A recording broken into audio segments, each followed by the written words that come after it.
personal. Pero, ang sasabihin ko sa inyo, hindi totoo yun. Alam niyo, yun yung real case niya after the project. Yan.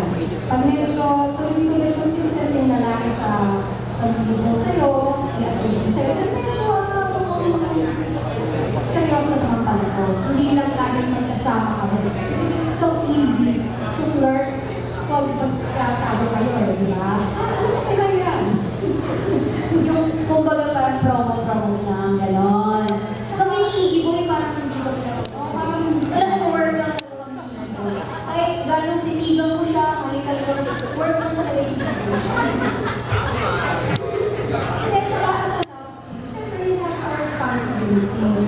Diba? Yung halimbawa, yung plano ng pag-ibig sa inyo, you have to respect kung ano yung pinigay sa inyong trust.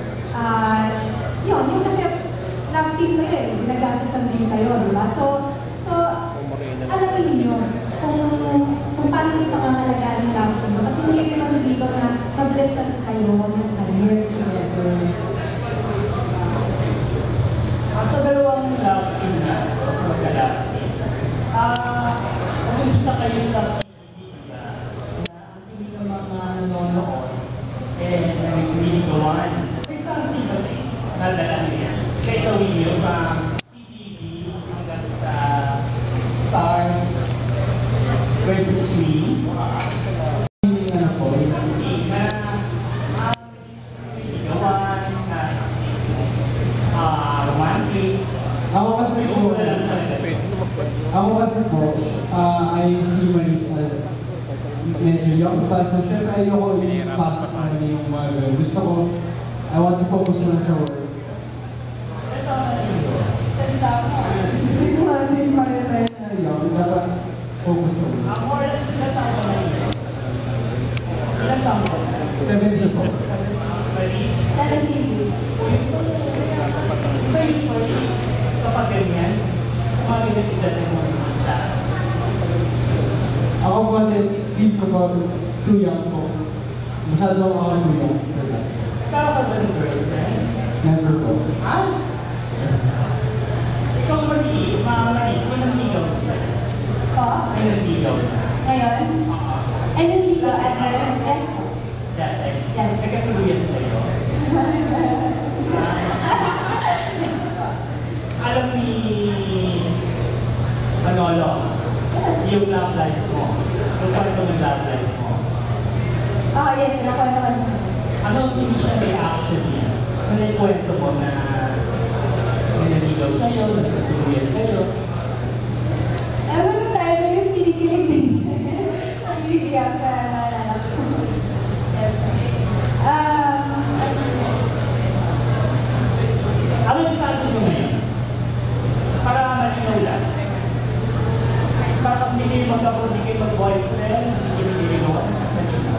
Ano yung status niya? Hindi ko mag-boyfriend. Si Manolo ang nililigaw. Yes. Single po.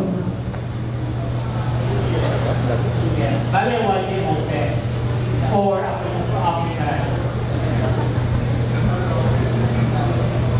Hindi ka kasi naiintindihan, lako-lako ng tanong.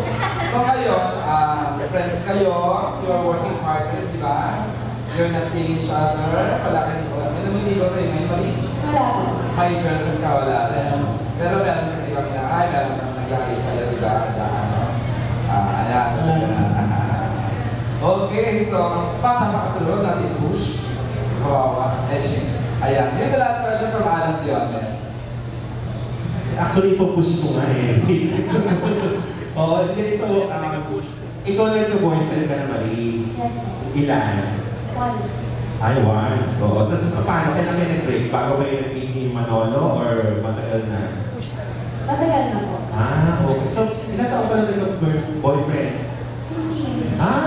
In fairness sa'yo aga mo Well, tapos ikaw Manolo, bakit hindi ka ba nagka-girlfriend? Ayun po kasi yung nasa school na po, yung lagi sinasabi ng mom ko po na manalo ko mo na mag-girlfriend, focus sa school kasi pumasok yun sa mindset ko na parang wala nang oras mo sa Wow, ang pag-ibig mo naman.